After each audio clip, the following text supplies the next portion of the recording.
नमस्कार, मी पूजा.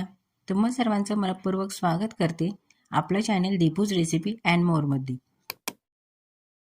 आज आपण बनवणार आहोत मस्त क्रीमी, टेस्टी आणि अतिशय चविष्ट असं मिक्स फ्रूट कस्टर्ड. तर त्या अगोदर चॅनलवर तुम्ही नवीन असाल, चॅनलला अजून सबस्क्राईब केलं नसेल तर जरूर करा. कस्टर्ड बनवण्यासाठी इथे आपण अर्धा लिटर दुधाचा वापर करणार आहोत. इथे आपल्याला फुल फॅट दुधाचाच वापर करायचा आहे. या दुधामध्ये मी अजिबात पाणी घातलेलं नाही. गाईच्या दुधाऐवजी म्हशीचं दूध पण इथे वापरू शकता. आता या दुधामधूनच अर्धी वाटी दूध मी साईडला काढते. दूध जितकं घट्ट असेल तितकंच आपलं कस्टर्ड छान क्रीमी तयार होईल. हे बघा, अर्धी वाटी दूध मी हे साईडला काढते. आता या दुधामध्येच आपण कस्टर्ड पावडर मिक्स करणार आहोत. कस्टर्ड बनवण्यासाठी इथे आपण व्हॅनिला फ्लेवरच्या कस्टर्ड पावडरचा वापर करणार आहोत. ही कस्टर्ड पावडर कुठल्याही किराणा शॉपमध्ये सहज मिळून जाते. आता या अर्धी वाटी दुधामध्ये आपण 2 चमचे कस्टर्ड पावडर घालणार आहोत. अर्धा लिटर दुधासाठी 2 चमचे कस्टर्ड पावडर ही एकदम परफेक्ट असं माप आहे. आता कस्टर्ड पावडर दुधामध्ये व्यवस्थित अशी मिक्स करणार आहोत. कस्टर्ड पावडरचे गोळे त्यामध्ये व्यवस्थित असे विरघळून घ्यायचे. इकडे दुधामध्ये मी इथे केसर घालतीये. केसर ऑप्शनल आहे, त्याऐवजी वेलची पावडर घातली तरी चालेल. आता या दुधामध्येच मी इथे 4 चमचे साखर घालतीये. जर गोड आवडत असेल तर एखादा चमचा साखर अजून घातली तरी चालेल. हे बघा, 2-3 मिनिटानंतर दूध पण व्यवस्थित असं उकळलंय.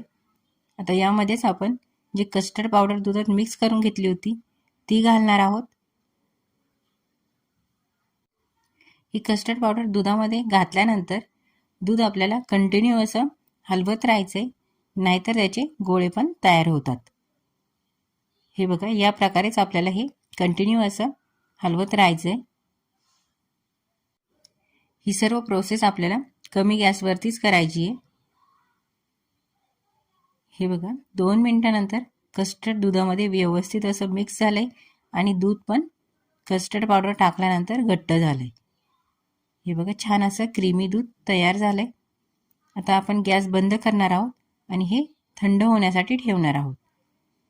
कस्टर्ड लवकर थंड होण्यासाठी मी इथे एका पसरट भांड्यात पाणी घेतलंय. त्या भांड्यामध्ये आपण कस्टर्डवालं पातेलं ठेवणार आहोत, जेणेकरून कस्टर्ड लवकर थंड होईल आणि घट्ट पण होणार नाही. हे बघा, 5 मिनिटानंतर कस्टर्ड व्यवस्थित असं थंड झालंय. आता ते मी इथे एका काचेच्या बाउलमध्ये काढतीये.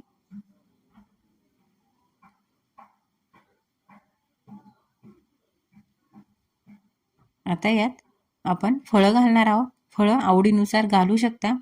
फळांमध्ये मी इथे ॲपल, द्राक्षे आणि डाळिंबाचा वापर करते. तुम्ही यात केळी किंवा आता तर आंब्याचा पण सीझन येतोय, आंबे पण यात घालू शकता. आवडीनुसार यामध्ये फळांचा वापर करू शकता. जर मुलं फळं खात नसतील किंवा कंटाळा करत असतील तर या प्रकारे कस्टर्ड बनवून त्यात भरपूर फळं घालून तुम्ही मुलांना खायला देऊ शकता. मुलं आवडीने खातील.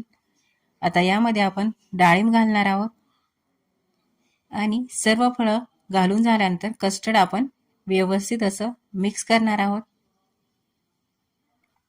हे बघा, एकदम परफेक्ट असं आपलं कस्टर्ड तयार झालंय. आता हे कस्टर्ड आपण फ्रीजमध्ये थंड होण्यासाठी ठेवणार आहोत. थंड झाल्यानंतर कस्टर्ड खाण्यासाठी खूपच छान लागतं. आता उन्हाळा पण आहे, तर मग उन्हाळ्यामध्ये हे थंड असं मिक्स फ्रूट कस्टर्ड एकदा नक्कीच ट्राय करा. हे बघा, किती छान भरपूर फळं घालून आपलं कस्टर्ड तयार झालंय. तर मग ही मिक्स फ्रूट कस्टर्डवाली रेसिपी आवडली असेल तर नक्कीच ट्राय करा आणि आपलं चॅनल दीपूज रेसिपी अँड मोरला प्लीज सबस्क्राईब करा. व्हिडिओला लाईक शेअर करा आणि चॅनलला सपोर्ट करा.